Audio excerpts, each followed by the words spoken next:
اور آپ تمام قابل احترام بزرگوں، عزیز بھائی، اصل مقصود تو آپ حضرات سے ملاقات کی اور ملاقات ہو کر دلخوش ہوا ایمان والوں کی آپس کی ملاقات اور اللہ کی رضا کے لیے ملاقات بہت بن گئی ہے۔ ہمارے بھائی سلمان کا اصرار ہے کہ بات نسبت میں، حالانکہ مجھے اس کا احساس ہے کہ دفع در معقولات کی طرح دفع در معقولات میں مناسب بات ہے، لیکن چند مختصر سی باتیں اپنے اور آپ سب کے فائدے کے لیے اور اس نیت سے کہ اللہ ہم سے راضی ہو جائے بس کرتا ہے۔ پہلی بات تو یہ ہے کہ ملک کے مشکل حالات کی وجہ سے مجھ کو، آپ کو اور دوسرے مسلمان بھائیوں کو تشویش ہے اور فکر ہے، اور ہونی بھی چاہیے۔ حدیث شریف میں ہے کہ من اصبح لا یهتم بأمر المسلمین فلیس منهم، کہ جو مسلمان اس حالت میں صبح کرتا ہے کہ اس کو مسلمانوں کے حالات اور معاملات کی فکر نہیں ہے، وہ شخص مسلمانوں کی جماعت سے تعلق نہیں رکھتا۔ ہمیں اپنے تمام مسلمان بھائیوں بہنوں کے لیے، اپنی پوری ملت کے لیے فکر مند رہنا چاہیے، لیکن فکر مندی کا مطلب حالات سے شکست قبول کرنا نہیں، یا فکر مندی کا مطلب مایوس ہو جانا ہے، اس لیے کہ حالات چاہے جتنے سخت اور خراب ہوں، ہمیں ہر حالت میں پرامید رہنے کی تعلیم دی گئی، اور اس حقیقت کو ہمیں یاد رکھنا چاہیے کہ جب زمین کے سارے دروازے بند ہو جاتے ہیں تب بھی آسمان کا دروازہ کھلا ہے۔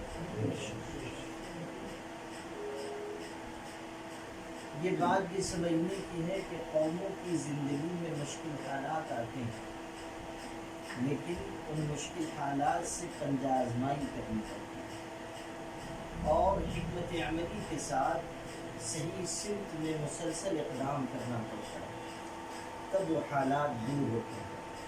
تمناؤں سے، آرزوؤں سے، امیدوں سے نہ کسی قوم کی تقدیر بدلی ہے نہ بدل سکتی۔ ہمیں یہ چاہیے کہ ہم امیدوں اور تمناؤں کا تاج محل تعمیر کرنے کے بجائے اقدام و عمل کی چھوٹی سی جھونپڑی قائم کریں۔ ہم اپنی سطح پر جہاں ہم ہیں وہاں جو کر سکتے ہوں اپنی ملت کے لیے ہمیں کرنا چاہیے۔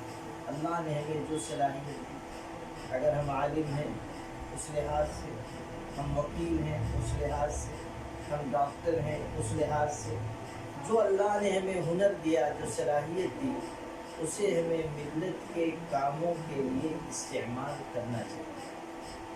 اور یہ ملت کے لیے فکر مندی، یہ عمل و اقدام صرف ایک مقصد سے ہو، اور وہ یہ کہ اللہ راضی ہو جائے اور ہماری ملت مستحکم ہو جائے۔ حکیم الامت مولانا اشرف علی تھانوی رحمۃ اللہ علیہ کے یہ ارشاد بہت ہی خوبصورت ہے، جسے ہر شخص کو یاد رکھنا چاہیے۔ فرماتے تھے خلوص کا کام کبھی نہیں رکتا، نمائش کا کام سدا نہیں چلتا۔ جس کام میں خلوص ہوگا وہ پائیدار ہوگا، جس کام میں نمائش آ جائے گی اس کی بنیادیں کمزور ہو جائیں گی۔ ایک ہوا کا جھونکا بھی اس عمارت کو زمین پر گرا دے گا۔ اس لیے ہم جو کریں وہ اس ارادے سے کریں کہ اللہ تعالیٰ راضی اور خوش ہو جائے۔ وما امروا الا ليعبدوا الله مخلصين له الدين۔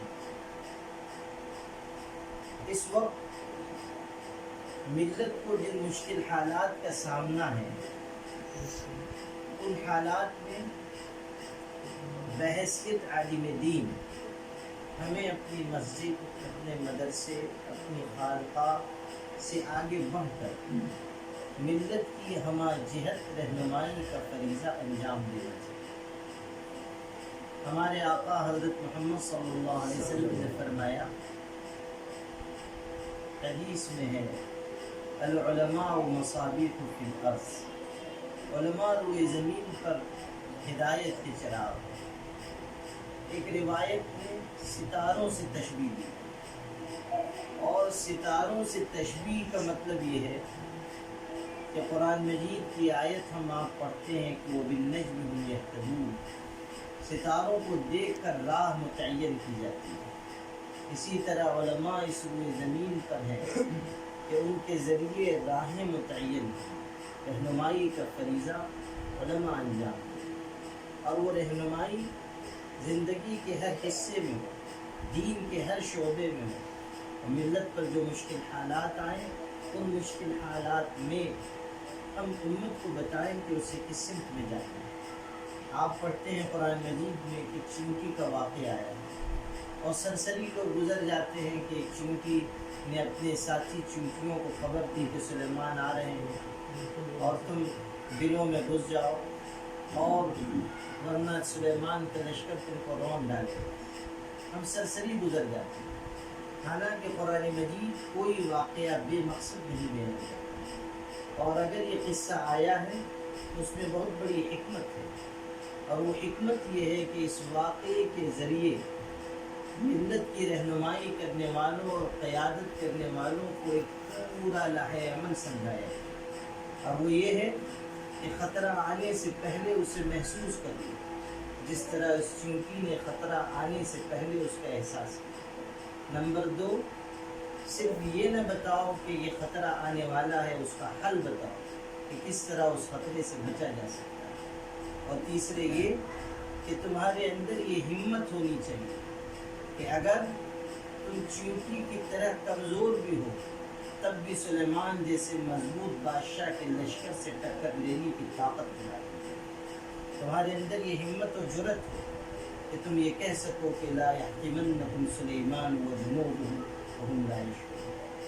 تو یہ چیز ہے کہ قرآن سکھاتا ہے ہمارا کام کیا ہے، ہمیں کس سمت میں جانا ہے۔ جن مشکل حالات سے ہم گزر رہے ہیں ان میں ایک بڑا مسئلہ ارتداد کا ہے، یعنی مسلمان لڑکے اور لڑکیاں، مرد اور عورتیں، ان کے اندر فکری، ذہنی اور عملی ارتداد آ رہا ہے، اور جو نیو ایجوکیشن پالیسی آئی ہے اس کے نفاذ کے ساتھ ارتداد کی لہروں کے بڑھ جانے کا غیر معمولی احساس ہم سب کو ہے اور ہونا چاہیے۔ اس ایجوکیشن پالیسی کے ذریعے ذہنوں میں اور فکروں میں جو انحراف پیدا ہوگا، ہم آپ ابھی اس کا صحیح اندازہ نہیں کر پاتے۔ ایسے نازک وقت میں علماء کی، سماجی کارکنان کی یہ ذمہ داری ہے کہ وہ ملت کے نونہالوں کو بچانے کے لیے اور انہیں ایمان پر قائم رکھنے کے لیے غیر معمولی محنت کریں۔ ہمیں اچھے اور محفوظ ماحول میں اپنی تعلیم گاہیں قائم کرنی چاہیے۔ اسی طرح ہمیں عصری تعلیم کے لیے اپنے بچوں بچیوں کو دینی تربیت کے ساتھ اور اچھے ماحول کے ساتھ آگے بڑھانا چاہیے۔ یہ بھی ہمارے ذہن میں رہے کہ حکومتیں اپنے اپنے وسائل استعمال کر کے جو کچھ کر سکتی ہیں یہ کر رہی ہیں، ہم اپنے محدود وسائل استعمال کر کے اس کا بخوبی مقابلہ کر سکتے ہیں۔ اس ملت میں اللہ نے یہ دم رکھا ہے، یہ طاقت رکھی ہے، یہ صلاحیت ہے، اس لیے مایوسی کی کوئی وجہ نہیں ہے۔ ہم اچھے منصوبے بنائیں اور ایک اچھے ارادے کے ساتھ آگے بڑھیں، اللہ تعالیٰ کی طرف سے مدد آئے گی، یقینی طور پر آئے گی باذن اللہ۔ آخری بات عرض کرتا ہوں، حضرت عمر ابن عبدالعزیز رحمۃ اللہ علیہ اپنے گورنروں کو خط لکھتے تھے، اس میں عام طریقے پر یہ بات تحریر فرماتے تھے کہ دیکھو ہمارا غلبہ ہمارے دشمنوں پر لشکر اور فوج کی زیادتی کی وجہ سے، یہ اسلحے کی کثرت کی وجہ سے نہیں ہے، ہمارا غلبہ ہمارے دشمنوں پر اچھے عمل کی وجہ سے۔ جب وہ اور ہم برائی میں برابر ہو جائیں گے تو اللہ تعالیٰ ان کو ہم پر مسلط کر دے، ان کو ہم پر غالب کر دیتا ہے۔ ضروری ہے کہ ہم ہر مسلمان کو یہ سمجھائیں اور سب سے پہلے خود سمجھیں کہ اچھا عمل کامیابی کی بنیاد ہے، اچھا عمل اللہ کی مدد و نصرت اتارنے کا ذریعہ ہے۔ لن يصلح آخر هذه الأمة إلا بما صلح به أولها، اس امت کا آخری حصہ بھی اسی راستے پر چل کر کامیاب ہوگا جس راستے پر چل کر پہلا حصہ کامیاب ہے، یعنی ایمان کا کمال اور اچھا عمل۔ یہ دو چیزیں ہیں جو کامیابی کی بنیاد ہے۔ مسلمانوں پر جو ذلت ہے وہ اس لیے کہ ہم اچھے عمل کی راہ چھوڑ رہے ہیں، اجتماعیت کی راہ چھوڑ رہے ہیں، صلاحیتوں کو یکجا کرنے کی راہ چھوڑ رہے ہیں، اور ہم اپنے دل کے برے جذبات کی وجہ سے اس بکھری ہوئی امت کو اور بکھیر رہے ہیں، کہیں مسلک کے نام پر، کہیں ذات اور برادری کے نام پر، کہیں سیاسی جماعتوں کے نام پر۔ یاد رکھیے گا، انتشار رکھنے والی ملت چاہے وہ سمندر کے جھاگ کے برابر کیوں نہ ہو مٹ جاتی ہے، اور اتحاد رکھنے والی جماعت مٹھی بھر بھی ہو تو اللہ کی نصرت ان کے ساتھ ہوتی ہے۔ علیکم بالجماعہ فإن ید اللہ علی الجماعہ، اجتماعیت کو لازم پکڑو، اللہ کی مدد اجتماعیت کے ساتھ ہے۔ چونکہ یہاں اکثر علماء ہیں اس لیے ایک واقعہ سنا کر اپنی گفتگو ختم کرتا ہوں۔ ہمیں یہ کوشش کرنی چاہیے کہ ہم ایک عالم دوسرے عالم کو، ایک مدرسہ دوسرے مدرسے کو مضبوط کرنے کی فکر کریں۔ میرے والد صاحب رحمۃ اللہ علیہ فرماتے تھے کہ عالم کو نقصان عامی سے نہیں پہنچتا، عالم کو نقصان عالم سے پہنچتا۔ اور یہ شعر بھی سناتے تھے کہ کلہاڑی میں جو لکڑی کا دستہ نہ ہوتا تو لکڑی کے کٹنے کا رستہ نہ ہوتا۔ یعنی ہمیں جو نقصان ہوتا ہے وہ اپنے ہم جنسوں سے ہوتا ہے۔ ایک عالم دوسرے عالم کو نقصان پہنچاتا ہے اپنے دل کے برے جذبات کی وجہ سے۔ اب سنیے، ہمارے ایک بزرگ تھے حضرت اورنگزیب رحمۃ اللہ علیہ کے زمانے میں، مولانا ابوالحسن علی ندوی رحمۃ اللہ علیہ کے اجداد میں بہت ہی متبع سنت حضرت شاہ عالم اللہ رحمۃ اللہ علیہ، حضرت شاہ عالم اللہ کے پاس حضرت اورنگزیب نے نذرانہ بھیجا اور حضرت کا خادم نذرانہ لے کر آیا۔ حضرت اورنگزیب جیسے بادشاہ کا خادم نذرانہ پیش کیا کہ بادشاہ سلامت نے بھیجا ہے، قبول فرما۔ حضرت نے کہا کہ نہیں، میں نہیں قبول کروں گا، واپس لے۔ اس نے کہا بادشاہ سلامت نے بھیجا ہے، قبول فرما۔ انہوں نے کہا رد کر دیا۔ اس نے وہ اٹھایا، لے کر چلا، بادشاہ کو خبر دی۔ بادشاہ نے کہا حضرت اورنگزیب نے اچھا نہیں دیتے تو وہ فلاں بزرگ ہیں، دوسرے بزرگ تھے، کہا ان کو دے دو اور بتا کر دینا کہ شاہ عالم اللہ صاحب کے لیے بھیجا گیا تھا مگر انہوں نے قبول نہیں کیا، اب آپ کو دیا جا رہا ہے۔ ان بزرگ کو دیا گیا، وہ بھی بہت بڑے اللہ والے تھے، عالم تھے، لیکن ان کی تواضع دیکھیے، کہنے لگے کہ شاہ عالم اللہ صاحب نے اگر رد کر دیا تو ٹھیک ہی کیا، اس لیے کہ وہ درویش آدمی ہے، ہم تو دنیا دار ہیں، لاؤ ہم قبول کرتے ہیں، ہم دنیا دار ہیں، لاؤ ہم قبول کرتے ہیں، لے لو۔ اب کوئی صاحب رہے ہوں گے مجلس میں، مسلمانوں میں کچھ ایسے پرانوار لوگ رہتے ہیں جن کا مقدس فریضہ یہی ہے کہ یہاں کی بات وہاں پہنچائے، وہاں کی بات یہاں پہنچائے، اسی فریضے منصبی پہ معمور ہوتے ہیں۔ تو کسی نے حضرت شاہ عالم اللہ سے کہا کہ ارے حضرت آپ نے وہ جو نذرانہ رد کیا تھا وہ فلانے نے قبول کر لیا۔ تو حضرت نے کتنا خوبصورت جواب دیا، یہ سیکھنے کی چیز ہے۔ حضرت نے فرمایا کہ اگر انہوں نے قبول کر لیا تو اچھا کیا، اس لیے کہ وہ سمندر کی طرح ہے، اور سمندر میں اگر تھوڑی بہت ناپاکی گر جائے تو اس کا کچھ بگڑتا ہے۔ ہم تالاب ہیں، اگر تھوڑی بھی ناپاکی گر جائے تو ہم ناپاک ہوتے ہیں۔ وہ سمندر کی طرح ہے، ان کو اتنی ناپاکی سے کوئی فرق پڑ نہیں۔ یہ دیکھیے، یہ سوچنے کا انداز تھا، اور یہ اس لیے تھا کہ دل بنے ہوئے۔ جب دل میں بگاڑ آتا ہے، حسد کے جذبات آتے ہیں، بغض اور عناد پیدا ہوتا ہے، تب ہم دوسروں کو نقصان پہنچاتے ہیں، اور وہ نقصان ملت کو پہنچتا ہے۔ ملت اس کی وجہ سے ٹوٹتی اور بکھرتی ہے، دین کا نقصان ہوتا ہے۔ اس لیے ہمیں اپنے دل کی اصلاح کی بھی فکر کرنی چاہیے۔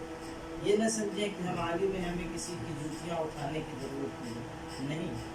ہم میں سے ہر شخص کی یہ بنیادی ضرورت ہے کہ وہ اپنے دل کی اصلاح کرائے، اس لیے کہ یہ دل کی اصلاح کے بغیر ہم آگے نہیں جا سکتے۔